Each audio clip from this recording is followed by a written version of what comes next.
우리의 마음과 뜻과 정성을 다해서 수요 예배를 하나님께 드립시다. 찬송가 370장으로 하나님께 찬양을 드립시다. 370장 찬양합니다.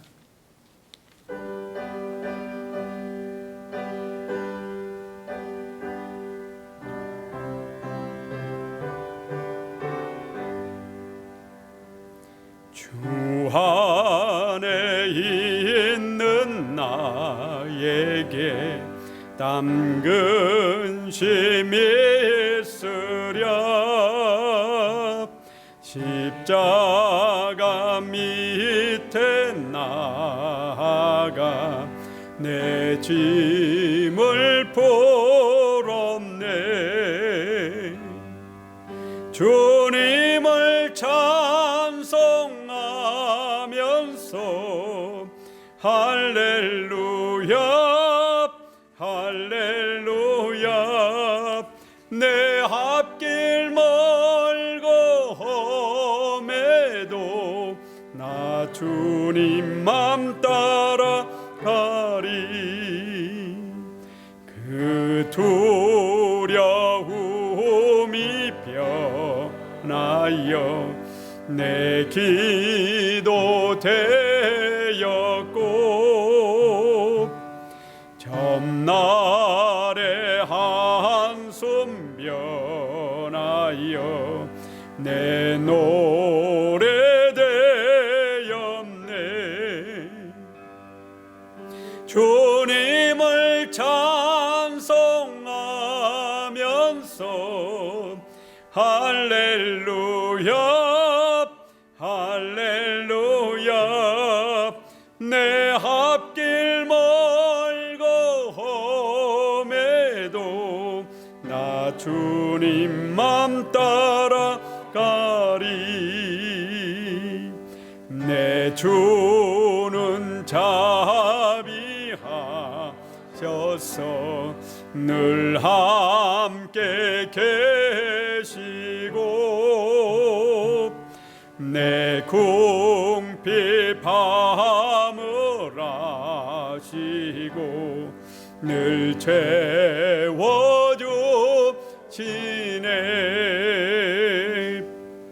주님을 찬송하면서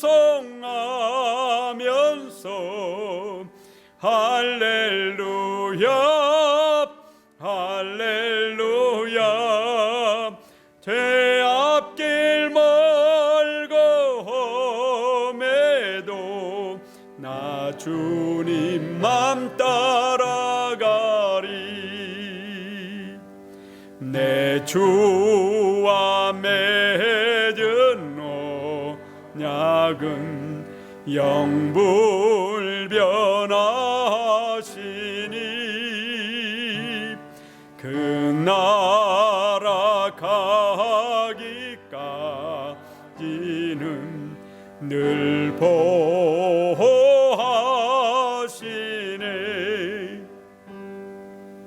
주님을 찬송하면서 할렐루야 할렐루야 내 앞길 멀고 험해도 나 주님 맘 따라가리. 아멘. 이 시간 하나님께서 우리에게 주시는 말씀은 빌립보서 1장 19절에서 26절까지 말씀입니다. 신약성경 319쪽에 있습니다. 빌립보서 1장 19절에서 26절까지 말씀입니다. 19절 말씀부터 제가 봉독하겠습니다. 이것이 너희의 간구와 예수 그리스도의 성령의 도우심으로 나를 구원에 이르게 할 줄 아는 거로 나의 간절한 기대와 소망을 따라 아무 일에든지 부끄러워하지 아니하고 지금도 전과 같이 온전히 담대하여 살든지 죽든지 내 몸에서 그리스도가 존귀하게 되게 하려 하나니 이는 내게 사는 것이 그리스도니 죽는 것도 유익함이라. 그러나 만일 육신으로 사는 이것이 내 일의 열매일진데 무엇을 택해야 할는지 나는 알지 못하노라. 내가 그 둘 사이에 끼어 있으니 끼었으니 차라리 세상을 떠나서 그리스도와 함께 있는 것이 훨씬 더 좋은 일이라. 그렇게 하고 싶으나 내가 육신으로 있는 것이 너희를 위하여 더 유익하리라. 내가 살 것과 너희 믿음의 진보와 기쁨을 위하여 너희 무리와 함께 거할 이것을 확실히 아노니 내가 다시 너희와 같이 있으므로 그리스도 예수 안에서 너희 자랑이 나로 말미암아 풍성하게 하려 함이라. 아멘. 삶이 있다면 죽음도 있는 것이 우리의 인생입니다. 그런데 우리가 죽음을 생생하게 볼 수 있는 곳이 사형장이요, 죽음 앞에 선 인간의 모습을 생생하게 볼 수 있는 것도 역시 사형 집행장일 것입니다. 우리나라는 1997년 12월 30일 사형 집행을 끝으로 사형 제도는 있지만 사형 집행이 없는 나라가 되었습니다. 지금도 종교계에서는 끊임없이 사형 제도 폐지를 주장하고 있기도 합니다. 왜 사형 제도가 폐지되어야 할까요? 교도소 사역을 하시는 목사님들이 쓰신 책들을 읽어보면 사형수들은 거의 모두 다 종교를 가지고 있답니다. 사형 선고를 받은 후 6개월이 지나면 사형수들이 거의 대부분 종교에 귀의를 한다고 합니다. 지존파 같은 인육을 먹은 그런 사람도 감옥에서 예수님을 만났습니다. 사형 선고를 받고 처음 6개월은 길길이 날뛰며 나는 죄가 없다, 억울하다, 누구누구를 원망하고 누구를 죽이고 싶다고 하지만 그러나 차츰 시간이 지나면서 자신을 되돌아보게 되고 대부분 6개월 후가 되면 신앙을 갖게 되는데 이 사형수들은 마지막 희망이 신앙뿐인지라 정말 믿음의 깊은 세계에 들어갈 수 있습니다. 그래서 다른 재소자나 간수가 보면 마치 득도한 도인이나 수도자처럼 느껴진다라는 말을 많이 합니다. 저는 사형수들이 사형장으로 끌려간다는 사실을 알게 되면 길길이 날뛰며 어떤 사형수는 바지에 오줌을 싼다 그렇게 들었었습니다. 그런데 사실은 그렇지가 않습니다. 사형수들은 사형 선고를 받은 날부터 매일매일 자신의 몸을 씻고 그 어떤 재소자보다 더 옷을 깨끗하게 세탁해서 입는다고 합니다. 왜냐하면 언제 죽을지 모르기 때문에 자신이 죽을 때 가장 깨끗한 몸으로 가고 싶다라는 것입니다. 바람의 파이터라는 영화에서 극중 주인공인 채배달 역을 맡은 양동근 씨가 자신은 매일 속옷을 갈아입는다 그렇게 말한 것이 늘 기억에 남습니다. 언제 어디서 싸우다가 죽을지 모르기 때문에 늘 죽음을 준비하고 산다라는 것입니다. 대부분 사형수들은 사형 당일날 자신이 죽는다라는 것을 알기 때문에 매일매일 죽음의 공포 속에 살아가고 죽음에 대한 생각이 한시도 그들에게서 떠날 수가 없습니다. 일요일과 공휴일이 사형수에게는 가장 편안한 날인데 일요일과 공휴일에는 사형 집행이 없기 때문입니다. 주일과 공휴일은 공무원들이 쉬지 않겠습니까? 그래서 사형 집행이 없습니다. 그렇게 매일매일 죽음에 대한 연습을 이 사람들이 하기 때문에 정작 죽는 날이 되어도 두려워하거나 당황하지 않고 죽음을 차분하게 맞이할 수 있다는 것이죠. 죽음을 맞을 준비가 되어 있는 겁니다. 특히 이들에게는 교도소 안에서 얻은 믿음이 그들에게 천국의 소망을 갖게 해주어서 마지막 사형장에서 찬송도 부르고 전도도 하는 사형수도 있다는 얘기를 여러분도 아마 들어보셨을 겁니다.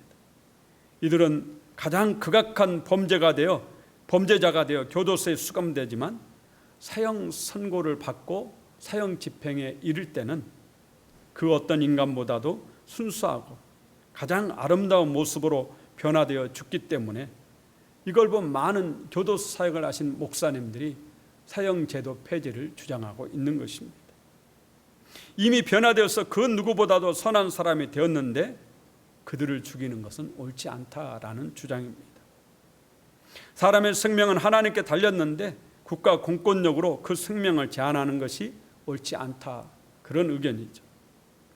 우리가 사형수는 아니지만 죽음에 대한 생각을 좀 할 필요가 있습니다. 어느 날 갑자기 죽음 앞에 서서 당황하기보다는 언젠가는 닥칠 죽음에 내가 어떻게 대처할 것인가에 대해서 생각해보고 죽음 앞에 어떤 모습으로 설 것인지를 준비해야 한다라는 것입니다. 코로나19를 우리 모두 처음 경험합니다. 정부에서도 늘 하는 말이 처음 가는 길을 가고 있다, 그렇게 말합니다. 그러다 보니 대처하는 데 미흡할 수밖에 없다라는 것입니다. 한국 교회도 마찬가지입니다. 처음 겪는 일이다 보니 우왕좌왕합니다. 이 교회는 이렇게 하고 저 교회는 저렇게 하고 서로가 갈피를 잡지 못하고 있습니다. 만약에 이번에 두 번째 겪는 일이라면 우리가 지금과는 다르게 대처를 했을 것입니다. 적어도 사전에 이런 일들에 대해 생각이라도 해봤다면 좀 더 지혜롭게 대처할 수 있었으리라, 그렇게 생각합니다. 저는 지난 7개월을 되돌아보면서 우리 교회가 대체적으로 코로나19에 잘 대처하고 있지 않나, 그렇게 생각합니다. 하나님의 은혜죠. 어찌 보면 여러분들의 도움으로 선택을 잘해서 여기까지 온 것입니다. 처음에 가정에서 온라인으로 예배를 드린다고 생각하니 결정을 내리기가 참 어려웠습니다. 그래서 지금도 어떤 교회는 계속 현장 예배를 강행하다가 집단 감염이 발생되고 또 고소 고발이 이루어지고 국민들의 비난을 받고 있습니다. 하지만 우리가 성전 예배를 고집하는 분들을 비난해서는 안 됩니다. 아직은 누가 옳은지 결정나지 않았습니다. 시간이 많이 지난 후 뒤를 돌아보면 그때서야 비로소 옳고 그름을 알게 될 것입니다. 개인적으로도 그렇습니다. 대면 예배가 금지되고 온라인을 통한 가정 예배를 드리고 있는 지금 여러분은 어떻게 예배를 드리고 계십니까? 분명한 것은 지금은 처음 겪는 일이라 다 같이 어찌할 바를 몰라 이렇게도 해보고 저렇게도 해보고 하지만 시간이 지나면 여러분 자신의 모습을 뒤돌아볼 때가 온다라는 것입니다. 그때 여러분의 모습이 부끄럽지 않도록 우리가 지금 믿음 생활을 해야 하겠습니다. 어떤 목사님이 설교 시간에 코로나19가 알곡 신자와 쭉정이 신자를 갈라놓았다, 그렇게 얘기를 합니다. 지금 여러분은 알곡입니까? 우리가 자기 자신의 죽음에 대해 한 번쯤은 생각해 봐야 됩니다. 여러분은 여러분 자신의 죽음에 대해서 얼마나 생각을 해보셨습니까? 막상 죽음 앞에 서게 된다면 어떻게 해야 할까 생각해 보신 적은 있습니까? 죽음이 두렵다고 생각하기 싫다 하지 마시고 죽음 앞에 선 나 자신의 모습을 한번 생각해 보시기 바랍니다. 사도 바울은 예수의 몸이 되어 언제 죽을지 이제 모릅니다. 그래서 끊임없이 죽음에 대해서 생각을 했을 겁니다. 그리고 내린 결론이 오늘 본문의 21절입니다. 이는 내게 사는 것이 그리스도니 죽는 것도 유익함이라. 사도 바울도 지금 로마 감옥에 있습니다. 지금까지 수많은 기독교인들이 예수 믿는다는 이유로 기독교인이라는 이유 하나만으로 사형 판정을 받고 아니 재판도 없이 죽어갔습니다. 이런 사실을 잘 알고 있는 사도 바울로서는 죽음에 대해 생각하지 않을 수 없었을 겁니다. 당시 네로 황제에 의해서 수많은 성도들이 잔인하게 사자밥으로 죽고 검투사들에 의해 또는 십자가형으로 죽임을 당했습니다. 이런 사실을 바울 사도는 잘 알고 있습니다. 그러게 오늘 바울 사도의 21절 고백은 정말 값진 것입니다. 이는 내게 사는 것이 그리스도니 죽는 것도 유익함이라. 삶과 죽음을 초월한 사람만이 할 수 있는 고백입니다. 그냥 해본 말이 아닙니다. 실제로 자신이 죽을 줄 알기에 죽음 앞에 서서 하는 신앙 고백인 것입니다. 이는 내게 사는 것이 그리스도니 죽는 것도 유익함이라. 이 말씀의 뜻은 현대 성경을 보면 좀 더 쉽게 알 수 있습니다. 현대 성경은 21절을 내게 있어서 사는 것이 그리스도를 위해 일할 기회가 된다면 죽는 것은 더 나은 기회를 뜻하기 때문입니다. 즉 사나 죽으나 주님을 높이고 주님을 위한 것이 되고 싶다라는 바울 사도의 소망이 담긴 고백입니다. 살아도 주를 위해 살고 죽어도 주님을 위해 죽겠다라는 것입니다. 몇 년 전에 우리 교회가 동방현주라는 CCM 가수를 초청한 적이 있습니다. 그때 동방현주가 부른 십자가의 전달자라는 찬양에 참 은혜를 많이 받아요. 그 중에 이런 가사가 나옵니다. 살아도 주를 위해 죽어도 주를 위해 사나 죽으나 난 주의 것 십자가의 능력 십자가의 소망 내 안에 주만 사시는 것 분명히 오늘 사도 바울의 고백으로 이 찬양을 만들었지 않나 그렇게 생각합니다. 많은 사람들이 이 시간에도 살고 싶어 죽음과 맞서 싸우고 있지만 때로는 어떤 분은 죽고 싶은 분도 있습니다. 오래전에 텔레비전에 나이 어린 9살짜리 남자아이가 병원에 입원해 있는데 그 치료 과정이 너무너무 고통스러운 겁니다. 온몸에 화상을 입어 붕대로 감고 있는데 붕대를 갈아줄 때마다 생살점이 뜯겨 나가기 때문에 이 아이가 너무 고통스러워 수도 없이 기절을 합니다. 한 번은 이 아이가 엄마에게 엄마 나 그냥 죽으면 안 돼 그러는데 그 말을 듣는 순간 제 가슴 밑바닥에서부터 눈물이 울컥 터져 나왔습니다. 너무 고통스럽기 때문에 차라리 죽고 싶다라는 이 아이의 말을. 그런데 바울 사도는 그와는 달리 천국이 얼마나 좋은 곳인지를 누구보다도 잘 알고 있습니다. 왜냐하면 고린도후서 12장을 읽어보면 바울 사도는 천국에 자신이 다녀왔다 그렇게 고백합니다. 그래 천국이 얼마나 좋은 곳인지를 잘 아는 것입니다. 한데 이 땅은 어떻습니까? 너무너무 고통스럽습니다. 그래서 마음 같아서는 죽어서 천국에 가고 싶다라는 것입니다. 23절을 보십시오. 내가 그 둘 사이에 끼었으니 차라리 세상을 떠나서 그리스도와 함께 있는 것이 훨씬 더 좋은 일이라. 그렇게 하고 싶으나 이 세상에 더 머물고 싶지 않다라는 것입니다. 주님 품에 안기고 싶다라는 겁니다. 하지만 그럴 수가 없다라는 거죠. 왜냐? 24절에 내가 육신으로 있는 것이 너희를 위하여 더 유익하리라. 성도님들을 위해서 아직 남겨진 사명을 완수하기 위해서 이 땅에 남아 있어야 된다라고 말씀하고 있습니다. 우리도 바울 사도와 같은 이런 생사를 초월한 믿음을 갖기를 원합니다. 마음속에 늘 천국에 대한 사모함이 있어야 됩니다. 이 땅에 미련이 있어서 사는 것이 아니라 이 땅에 아직 다하지 못한 사명이 있어서 사는 그런 삶이 되어야 됩니다. 그래서 사나 죽으나 주님을 위한 삶, 죽어도 그것이 주님의 영광이 되는 삶, 여러분 자신을 위한 삶이 아니라 예수님을 위한 삶을 사시기를 예수 이름으로 간절히 축원합니다. 아멘. 기도하십시다.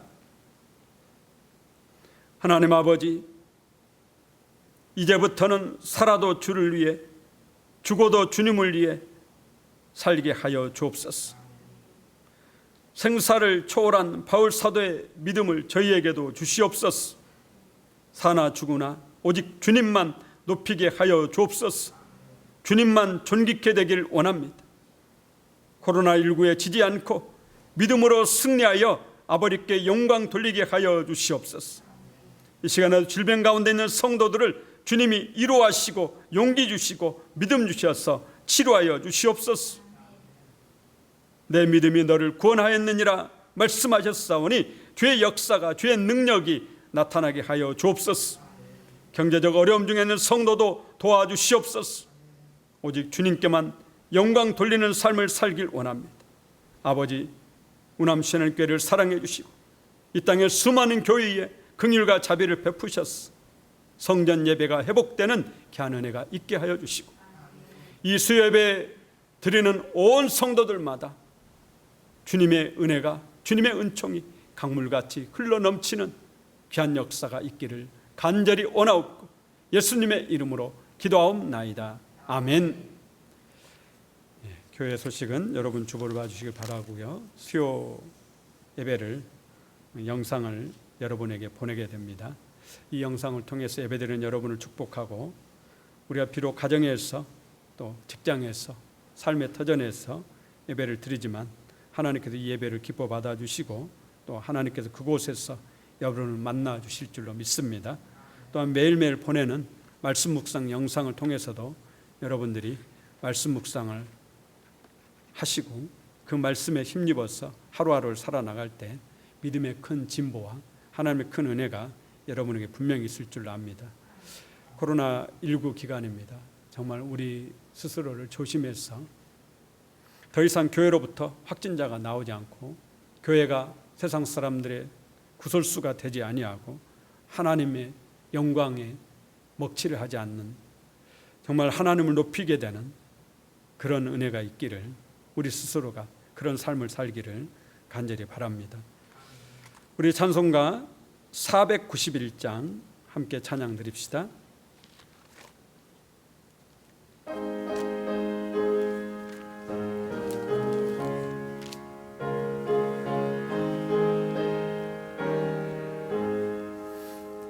저 높은 곳을 향하여 날마다 나아갑니다.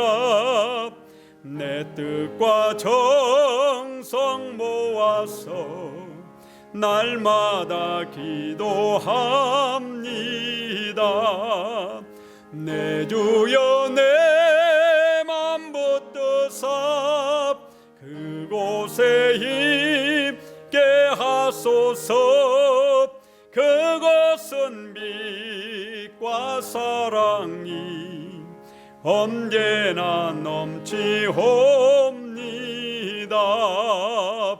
괴로움과 죄가 있는 곳 나 비록 여기 살아도 빛나고 높은 저곳을 날마다 바라봅니다.